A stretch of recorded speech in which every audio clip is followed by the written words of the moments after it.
Hoy abordaremos el estado de situación financiera, anteriormente conocido como balance general, bajo el estándar internacional de la NIF para las pymes.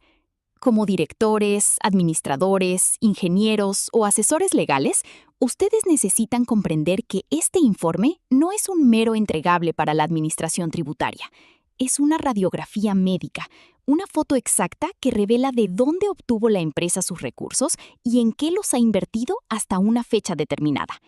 Al finalizar este bloque, dominarán la estructura de este estado para evaluar la liquidez, el apalancamiento y la solvencia real de cualquier organización.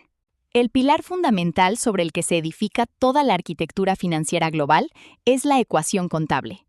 Esta nos dice que todo lo que la empresa posee en su operación, sus activos, debió financiarse necesariamente de dos formas: o con capital ajeno a través de deudas, sus pasivos, o con capital propio aportado por los socios y acumulado por las utilidades, su patrimonio. Ejemplo práctico de aplicación. Imaginemos que un grupo de médicos decide abrir una clínica estética y adquiere un equipo láser de alta tecnología valorado en $100,000, activo. Para pagarlo, el banco les otorga un crédito industrial de $60,000, pasivo. Y los médicos aportan de sus ahorros los $40,000 restantes, patrimonio. La balanza cuadra a la perfección.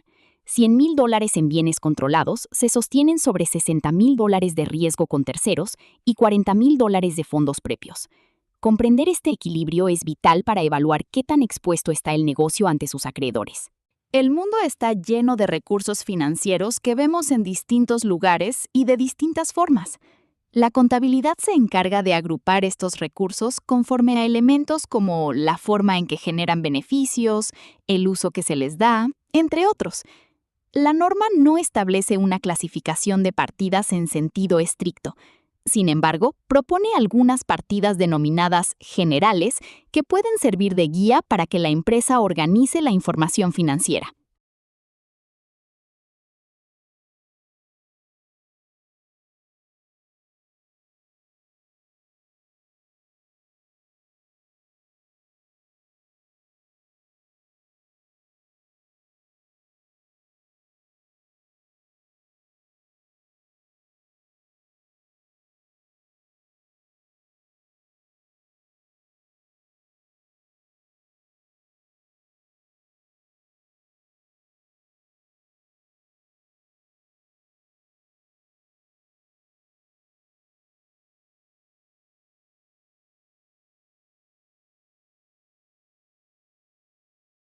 Bajo la NIF para las pymes, los activos no se ordenan por su tamaño o su valor de compra, sino por su ciclo de conversión en dinero en efectivo, es decir, su liquidez. Esto nos lleva a dividirlos estrictamente en corrientes y no corrientes. El activo corriente es la infantería del día a día, el dinero en bancos, las facturas que cobraremos a clientes a corto plazo y el inventario listo para la venta. El activo no corriente es la infraestructura pesada, los bienes destinados a producir riqueza a largo plazo y que no planeamos vender. Ejemplo práctico de aplicación. Un ingeniero civil que dirige una constructora maneja ambos mundos.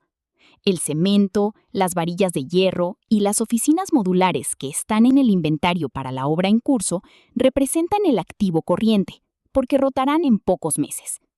Por el contrario, las excavadoras pesadas, las grúas torre y el terreno donde opera el taller central constituyen el activo no corriente. Si el ingeniero confunde la liquidez de sus materiales con el valor de su maquinaria pesada, podría quedarse sin dinero en efectivo para pagar la nómina de la próxima semana, aún teniendo millones de dólares en activos fijos. De igual manera, existe una distinción entre lo que se consideran pasivos corrientes y no corrientes. Para clasificar un activo como corriente, de acuerdo a la norma, se deben considerar 4 elementos bien específicos. El ciclo de operación, entendido como el tiempo que pasa desde que compramos la materia prima hasta que cobramos la venta del producto final. No siempre dura 12 meses. Ejemplo práctico.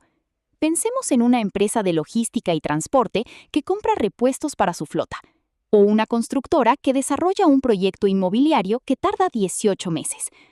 Aunque exceda el año, esos inventarios o materiales son activos corrientes porque forman parte del ciclo natural de su negocio. 2. Que el activo se mantenga principalmente con fines de negociación, es decir, contar con recursos que la gerencia financiera adquiere con la intención expresa de generar una ganancia a muy corto plazo, aprovechando las fluctuaciones del mercado. Ejemplo práctico.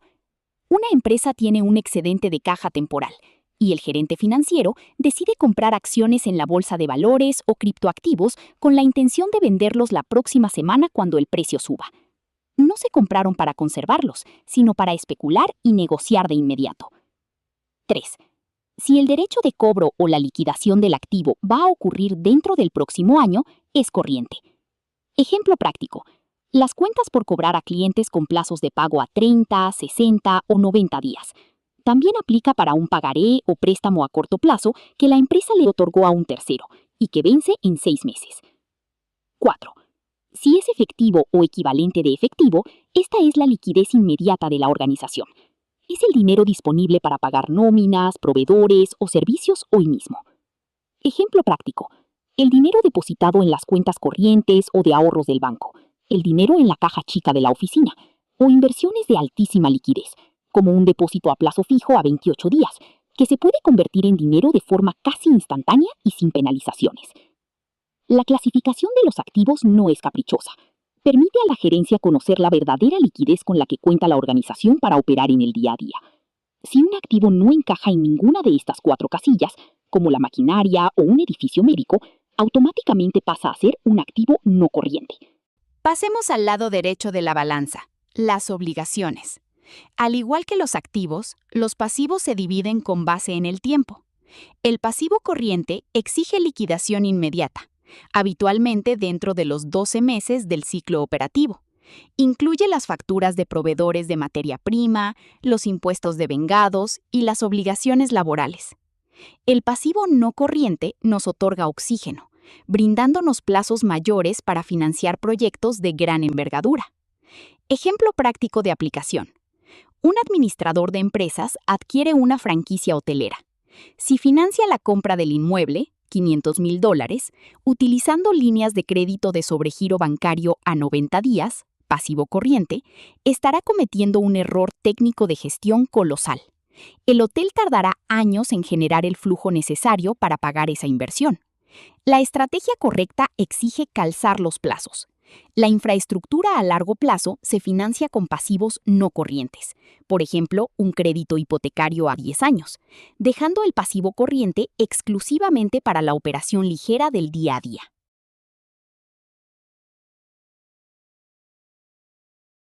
Al igual que los activos, los pasivos también requieren clasificación conforme a su liquidez. Bloque 1.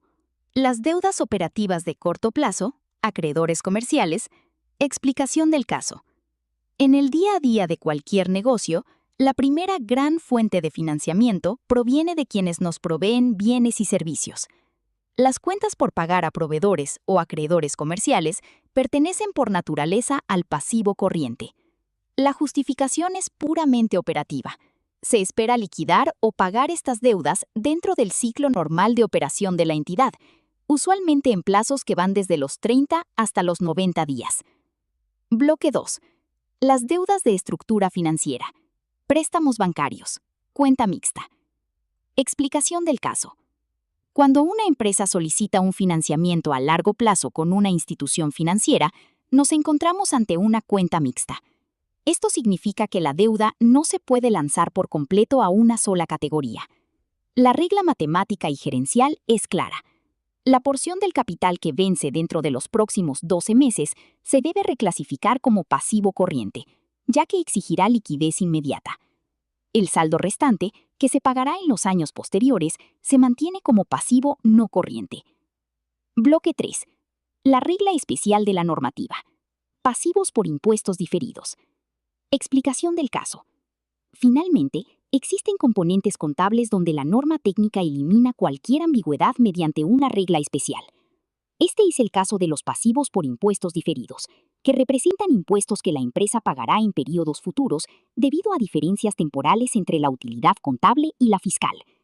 El marco normativo es tajante. Estos pasivos siempre se clasificarán como no corrientes, independientemente de cuándo se estime su reversión o liquidación. Uno de los elementos a considerar es el nivel de detalle de las cuentas, es decir, comprender que las cuentas generales se desglosan en subcuentas para ofrecer una verdadera transparencia operativa.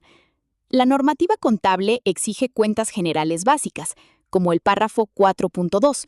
Sin embargo, estas son apenas el punto de partida mínimo. Como les dije anteriormente, es la forma como se agrupan los recursos en función de la naturaleza del beneficio que ofrecen. Sin embargo, para lograr lo que llamamos una presentación razonable de la realidad de la empresa, es indispensable abrir esas cuentas generales. La norma, en su párrafo 4.11, respalda esta necesidad exigiendo que la entidad revele, ya sea en el cuerpo del estado financiero o detallado en las notas explicativas, las subclasificaciones de las partidas presentadas. ¿Para qué nos tomamos el trabajo de desglosar? El propósito fundamental es proporcionar información granular y relevante. Un análisis financiero basado únicamente en totales puede camuflar ineficiencias o riesgos severos. Al desagregar los saldos, mejoramos drásticamente la comprensión de cómo están compuestos los recursos de la organización y facilitamos la planeación táctica. Caso práctico: la lupa sobre la cuenta general de inventarios. Pongamos la lupa sobre un ejemplo universal: la cuenta general de inventarios.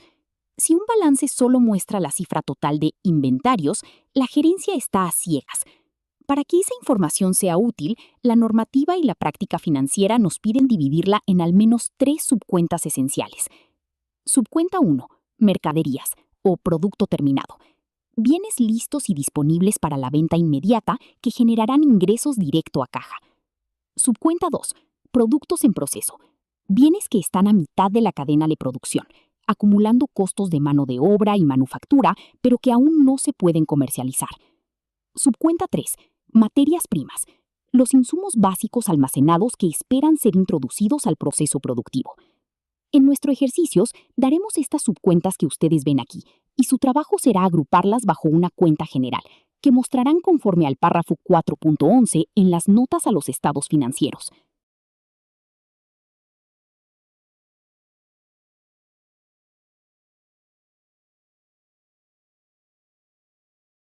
Como segundo ejemplo de desglose en la presentación de estados financieros, se hablará de las cuentas por cobrar y las cuentas por pagar.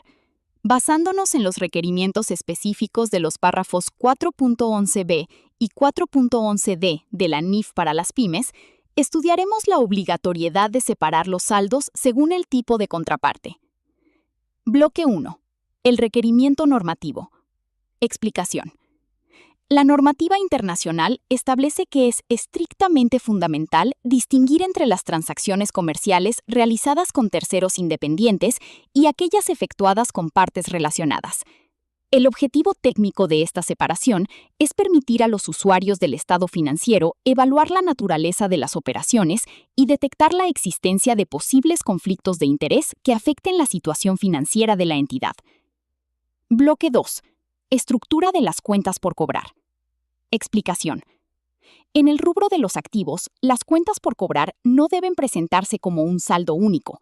La norma exige mostrar por separado los importes correspondientes a partes relacionadas, que agrupa los derechos de cobro vigentes con empresas del mismo grupo económico, subsidiarias, accionistas o personal clave de la gerencia. Otras partes, que representa la cartera de clientes externos y terceros independientes que adquirieron bienes o servicios bajo condiciones ordinarias de mercado. Bloque 3. Estructura de las cuentas por pagar. De igual manera, en el rubro de los pasivos, las obligaciones de la entidad deben clasificarse y desglosarse en 3 categorías diferenciadas. Proveedores comerciales, que refleja los saldos pendientes de pago con terceros por la adquisición de inventarios o servicios necesarios para la operación. Partes relacionadas, que detallan las obligaciones y deudas financieras o comerciales contraídas con socios, directivos o compañías vinculadas. Ingresos diferidos y acumulados, que incluye los pasivos por servicios cobrados por anticipado pendientes de ejecutar, así como los gastos devengados acumulados por pagar al cierre del periodo. Conclusión del video. En conclusión, El cumplimiento de los párrafos 4.11b y 4.11d garantiza que la información sobre los derechos y obligaciones de la empresa sea transparente. Al separar los saldos de terceros de los saldos con partes relacionadas, se proporciona una estructura analítica clara para la auditoría, el control interno y la correcta evaluación del riesgo de crédito y de liquidez de la organización. El patrimonio es el interés residual de los dueños sobre los activos, una vez deducidos todos los pasivos. Es el termómetro neto de la riqueza acumulada por la empresa. No está compuesto únicamente por el dinero que los socios colocaron el primer día en la constitución de la compañía, capital social. Su sección más viva y relevante para el análisis gerencial son las utilidades retenidas. Ejemplo práctico de aplicación. 2 licenciados en turismo fundan una operadora de viajes con un capital social inicial de $10,000. Durante los primeros 3 años, gracias a una excelente gestión gerencial, la empresa acumula $90,000 en ganancias puras que deciden no retirar, sino reinvertir en el negocio. El patrimonio total asciende ahora a $100,000.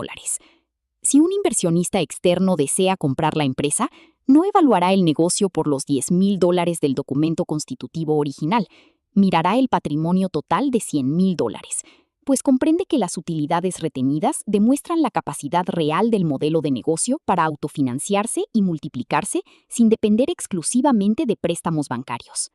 Para realizar una correcta clasificación, es importante seguir los siguientes pasos. Identificar la partida según las definiciones de la sección 2. Determinar el horizonte y definir si es un recurso corriente o no corriente. Finalmente, en función del párrafo 4.11, agrupar todas las subpartidas que constituyen una partida general en las notas a los estados financieros.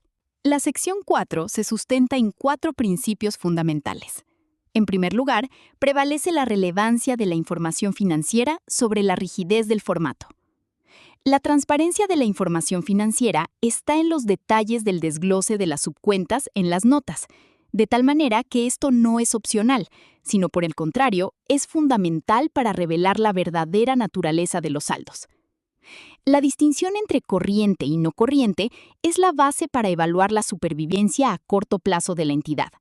Y finalmente, pero no menos importante, se debe mantener un orden y formato en las partidas durante los periodos para asegurar una característica cualitativa de la información financiera, la comparabilidad, pilar para que la información financiera sea útil.